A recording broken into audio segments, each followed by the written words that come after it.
Luc, merci d'être arrivé à Nancy. Merci pour votre accueil surtout. Pourquoi tu as commencé ce périple et quand l'as-tu commencé?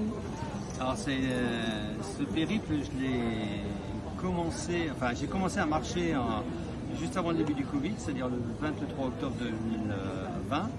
Et il y a eu le Covid, donc je ne parle pas de cette semaine-là.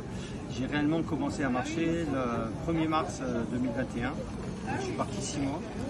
Et je me suis arrêté donc, au bout de 6 mois parce que physiquement, je ne pouvais pas récupérer. Je suis reparti 6 mois en 2022. Et là, cette année, je suis parti depuis le mois de mars.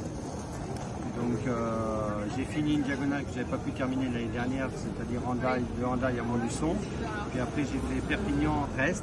Je suis parti de Brest au mois de mai. Je suis arrivé à hier. Je me suis arrêté pour l'été, pour éviter les grosses chaleurs.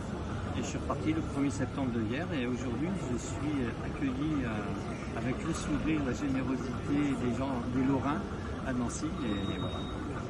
Pourquoi tu as décidé de faire ces 9 diagonales? Alors pourquoi ces 9 diagonales? C'est parce que j'ai une amie qui était sportive de haut niveau, qui était à 20 ans, elle était championne de France de foot, et à 22 ans la maladie est arrivée. Et aujourd'hui à 40 ans, elle est, comment dirais-je, je ne sais pas si on dit multi-handicapée ou polyhandicapée. Parce que la pauvre, je crois qu'elle coche toute la liste des handicaps possibles qu'on puisse avoir. Mais elle a une énergie, d'ailleurs son surnom c'est Petit Soleil, parce qu'elle a toujours le sourire, elle est toujours en train de te dire mais t'inquiète pas, même quand elle est en crise, elle est toujours en train de te dire t'inquiète pas, demain ça ira. Et c'est vrai que c'est quelqu'un qui a une énergie. Pour vous donner un exemple, en 2018 elle avait décidé de vouloir faire les 100 km de Millau, sachant qu'elle est en fauteuil, elle marche difficilement. Donc c'est pour ça qu'elle a créé l'association NeuroRun, sous les couleurs de laquelle je marche. Et cette association pour pouvoir financer une joëlette.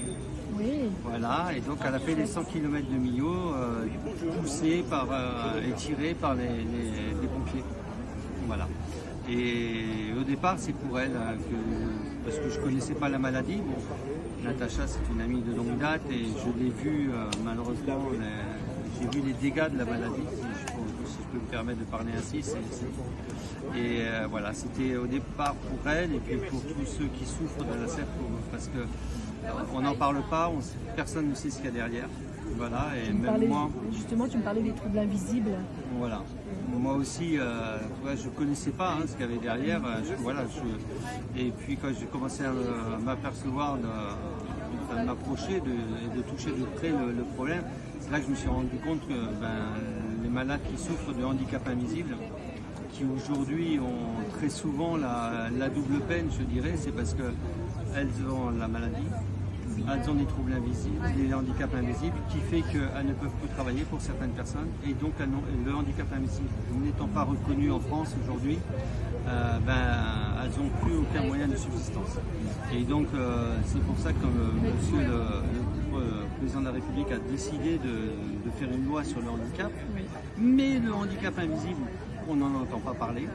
Donc j'essaye au fur et à mesure de mes pérégrinations, quand je rencontre des politiques, de leur faire passer le message qu'il faut absolument intégrer la problématique du handicap invisible. Donc ça veut dire créer une commission parlementaire, et pas uniquement faite de parlementaires, faite également avec des gens issus de la société civile qui sont dans cette situation.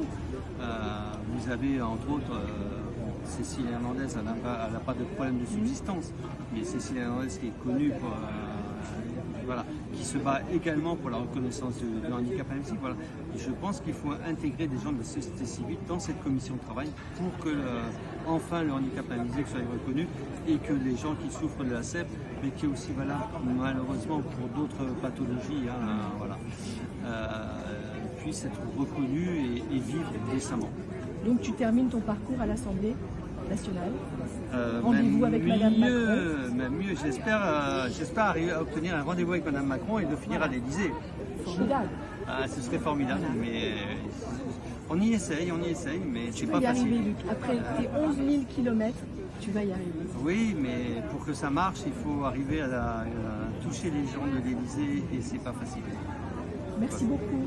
Merci pour votre accueil, votre Bonne gentillesse, votre continuation. sourire et puis encore plein de bonnes choses que vous avez donné plein d'énergie et j'espère que ça va donner plein d'espoir et plein d'énergie à tous ceux qui souffrent de la sclérose en plaques. Je les embrasse tous et je suis de tout cœur avec eux.